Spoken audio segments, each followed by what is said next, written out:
Assalamualaikum, selamat siang, sore, pagi, dan juga malam semuanya yang menonton. Di video kali ini saya mau membahas review pemakaian 1 tahun TVS Calito 125 saya.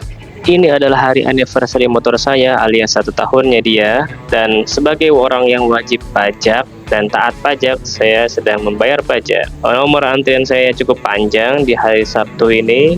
Harga pajak untuk motor TVS ini itu kisaran 252.000, itu sudah termasuk opsen pajak. Dan untuk pajaknya sendiri PKB 131.000. Dan ada admin dan fotokopi, parkir segala macam ya, hitung sendiri.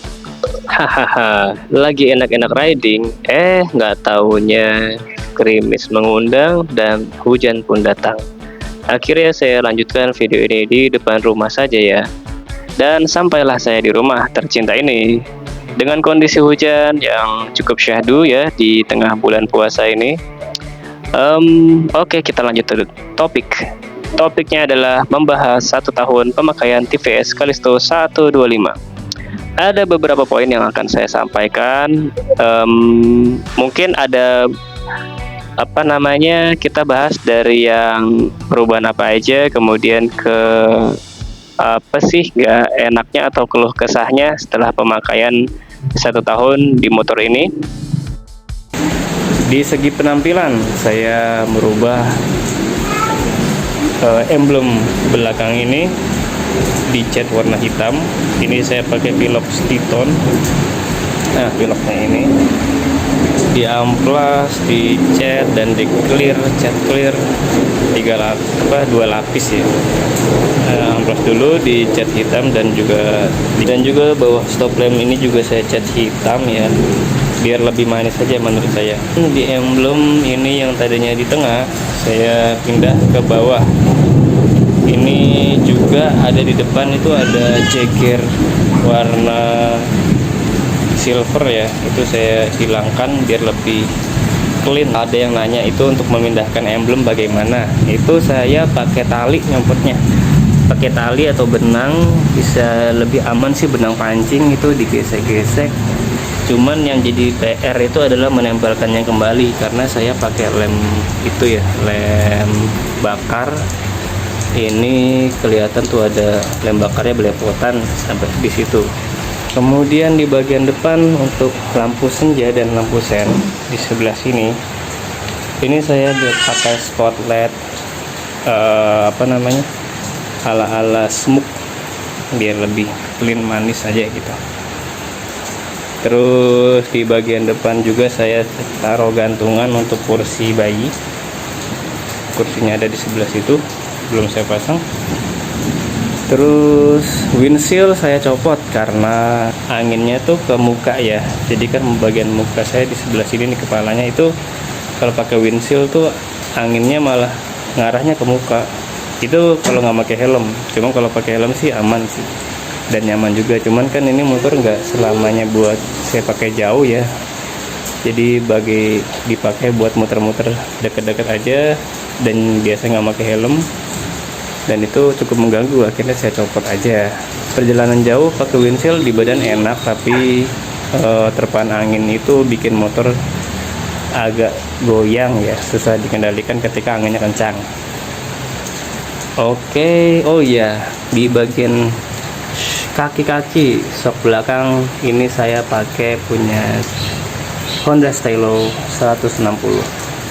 Ini pastinya lebih pendek dibanding standarnya, tapi menurut saya lebih nyaman, lebih keras ya. Lebih keras tuh dalam artian karena ini motor keluarga, saya sih memang mengincar yang keras. Pengen emang yang keras gitu kan, biar nggak terlalu limbung ya.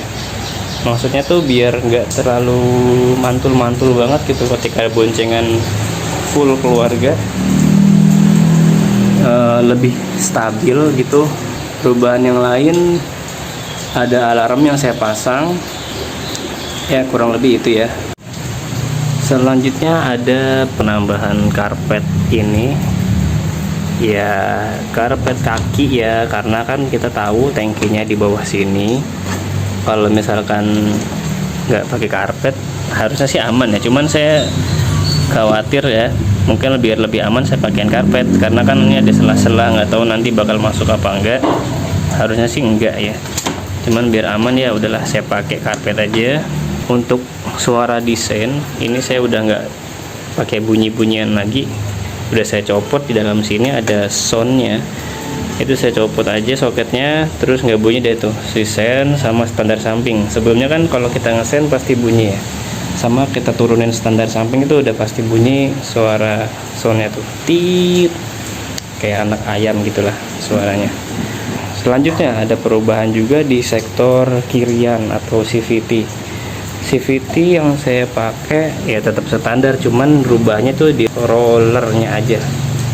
Rollernya itu saya mix pakai punya BRT, bawaannya kan 18 gram ya. Ini saya mix 15 punya BRT sama 18 punya bawaannya, jadi 15 sama 18 33. Tenaganya bukan yang terlalu keluar, tapi bukan juga yang lemot-lemot banget ya, cukupan lah buat santai. Buat santai ya, sekali lagi motor ini bukan buat seruntulan yang agak sat-sat banget gitu. Atau motornya bongsor juga nggak bisa kan. Ini motor yang buat santai aja, santai bareng keluarga, jalan-jalan keluar luar kota juga masih enak sih, nyaman. Nggak usah buru-buru lah pakai motor ini, cuman bisa menikmati jalanan dan nggak pegel banget gitu. Dibanding motor seharganya dari merek Jepang, mungkin ini yang nggak terlalu powerful tapi dan nyaman seperti itu. Oke, bisa kita lanjutkan untuk pembahasan di yang saya rasain nih. Mungkin agak sedikit ngejelekin produk atau ngungkapin kekurangan motor ini, tapi bukan maksud saya sih, bukan kayak gitu ya, karena saya percaya setiap motor itu punya kekurangan kelebihannya, dan ini untuk pertimbangan aja. Nggak ada motor yang sempurna, itu mau merek Jepang, India ataupun Eropa dan negara lain, kalau sama aja pasti punya kekurangan kelebihannya. Saya udah buatkan list beberapa kekurangan ya yang saya rasa mungkin bisa kita perbaiki, atau bisa juga buat pabrikan ini di revisi lah untuk kedepannya, ataupun kita bisa upgrade sendiri gitu kan motornya biar lebih enak yang di sektor kaki-kaki, khususnya di ban.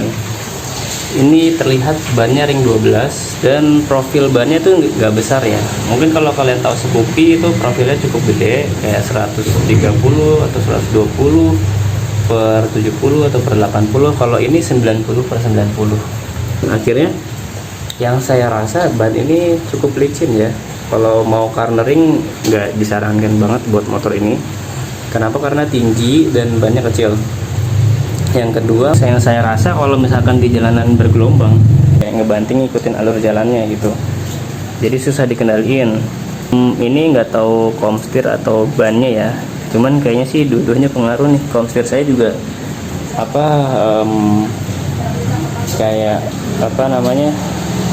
kan biasa suka ngehantem polisi tidur gitu kan, segala macem. Kayaknya lama-lama kayak kencang sendiri gitu, harus dikendorin lagi. Jadi ada banyak faktor lah, mungkin salah satunya ban ya, itu menurut saya ya. Selanjutnya itu di sektor kelistrikan sih. Kelistrikan tuh bukan listriknya kena kode-kode kayak gitu ya. Ini kelistrikan tuh khususnya di aki ini. Nah, ini sering banget yang saya temuin tuh ada tanda serunya tuh nyala. Nih, misalkan kita kontak on lagi. Nah, tadi tuh ada tanda seru di sini nih. Mana ya? Nah, itu tanda seru di bagian situ. Itu nyala, akinya lemah ya. Jadi ketika kita jalan, kita starter nih. Starter. Terus tiba-tiba dia mati. Habis mati, ini masih baru-baru. Ini misalkan masih baru-baru pagi-pagi gitu ya, kita mau pakai motor ini setelah 1 atau 2 hari nggak dipakai, ketika kita mau pakai di kontak on, kita starter agak susah, dan itu tiba-tiba langsung nyala tuh tanda serunya. Terus kita matiin dulu baru kita nyalain lagi, baru deh bisa nyala, baru bisa jalan. Dan tanda serunya tetap nyala gitu, nyala standby.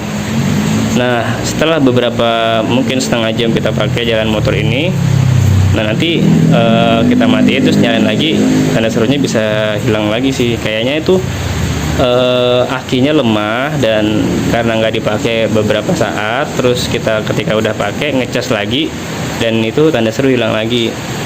Sepertinya sih kayak gitu ya. Ini kasus udah bukan cuman saya ngerasain sih, ada beberapa orang. Cuman apa ya, nggak terlalu masalah besar sih buat saya. Cuman pernah waktu kapan kita jalan udah jalan stabil nih, udah bukan baru dinyalain gitu ya, udah jalan bentar lah gitu, jalan terus turun gas, tiba-tiba motor langsung mati sendiri. Dan pas dinyalain lagi udah ada tanda serunya. Nah itu yang agak bete tuh. Cuman dalam waktu setahun itu 2 sampai 3 kali lah, kurang lebih, nggak banyak sih, 2 atau 3 kali aja kayak gitu. Dan masih buat jalan deket-deket rumah aja, nggak yang jauh-jauh gitu. Kayaknya sih masalah di aki. Cuman ya karena ini motor juga kan ada kickstarter tuh, kalaupun akinya drop saya sih nggak terlalu masalah ya, tinggal pakai kickstarter aja lah gitu. Selanjutnya untuk tenaga, yang saya rasa di motor yang segambot ini tenaganya mungkin kurang powerful ya, yang saya udah mention sebelumnya, tapi cukupan. Cuman kalau misalkan kita iring-iringan sama motor kayak Beat gitu, atau Mio yang 125 gitu kan, nah itu bisa ketinggalan ini motor, kayak cukup teriak lah mesinnya. Apa nggak tahu lah, mungkin sebabnya efisiensi lah, atau kena euro berapa ini, euro berapa ya, 4 atau 5 gitu ya. Jadi ada efisiensi sehingga motornya diperirit lagi, temen emang irit. Terus untuk suara mesin sih getaran nggak ada ya, halus ya. Bahkan ada yang sempat mikir ini motor listrik karena memang suaranya nggak bising ya, nggak kedengeran gitu, halus. Terus dari situ sih karena mesinnya yang kurang cukup untuk saya, ya akhirnya saya ganti roller yang di mix tadi itu. Ya buat ke puncak sih saya udah coba, oke, masih bisa nanjak, masih kuat buat boncengan sama keluarga juga. Waktu itu ke arah Curug Cilember ya, daerah-daerah situ ya agak berat, tapi ya masih cukup lah buat, sama lah, mungkin mirip kayak motor Beat atau Scoopy kayak gitu ya. Walaupun ini 125, cuman kan ada efisiensi kali, jadinya bisa di equal dibandingin sama motor yang 110-nya Honda lah gitu. Terus ini cukup praktis, ada tangki BBM, tapi yang saya rasa ini kan 5,1 liter menurut brosur ya. Kalau saya udah ngedip nih si indikator BBM-nya, itu udah ngedip di paling bawah itu, terus ngedip, terus DTE-nya artinya jarak tempuh sampai habis, direct to empty. Ini ini kosong ya.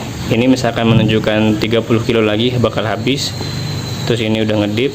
Kan saya pikir itu tinggal 1 liter kurang kan, saya inisiatif lah ngisi 4 liter atau 3,5 liter gitu teh, pertalite 35.000 lah kita bilang, itu malah luber gitu. Jadi saya ada curiga nih, kayaknya tangki di bawah ini mungkin nggak sampai 5,1 liter gitu, atau mungkin waktu pas saya ngisi udah selangnya udah penuh atau gimana, karena kan selangnya kecil ya, ke bawah sini sampai ke bawah kaki ini kecil ya, jadinya ngisinya gimana gitu. Cuman saya pernah coba juga saya pelan-pelan gitu kan, dimasukin bensinnya udah penuh, udah sampai ngebludak muntah gitu kan, terus saya diemin biar turun, saya isi lagi, cuman nggak bisa juga, kayak udah penuh di bawahnya gitu rasanya ya. Dan itu kayaknya nggak sampai 5 liter gitu kalau saya rasa, karena udah kedip tadi itu, terus DTE nya udah 30 kilo kan, average nya kan 50 kilo nih motor, 50 kilo per liter. Itu DTE-nya udah tinggal 30 km, berarti nggak nyampe 1 liter kan harusnya ya. Dan saya isi 4 liter atau kadang 3,5 liter aja udah penuh gitu. Ada beberapa orang juga yang susah buat dapetin full tank sampai indikatornya full. Saya juga termasuk sih, sampai full gini nih susah. Jadi kadang tuh sampai barnya tuh di 4 balok doang, nggak sampai 5 balok. Pernah sih waktu baru-baru itu saya bisa dapat sampai 5 balok full, cuman sekarang udah agak susah. Cuman ya udahlah, saya nggak ada masalah banget sih masalah kayak gitu. Saya ngisi juga nggak pernah sampai full akhirnya, ya cuman sampai segini aja. Kadang mungkin saya pakai kira-kira ini 3 liter aja lah di dalam bawah sini gitu kan, atau 3,5 liter udah cukup gitu. Dan ya aman-aman aja, toh ngisinya juga gampang sih dari sini. Iya, saya mau share masalah mesin itu ketika tanjakan yang cukup curam kayak di puncak tuh, di arah udah mau deket Curug Cilember waktu itu. Karena boncengan jadi ngegerung mesin, terus ada suara klotok-klotok kecil. Cuman ya pas tanjakan curam itu doang. Tanjakan biasa sih ya alhamdulillah nggak ada ya. Oke, cukup sekian aja mungkin ya review 1 tahun pemakaian.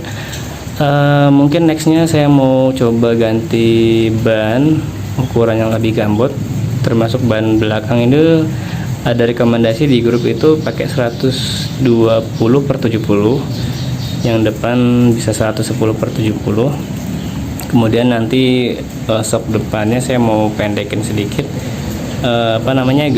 capitan di atas itu tuh bautnya mau diturunin lagi lah gitu ya, karena sok belakang kan pakai punya stylo lebih pendek nih.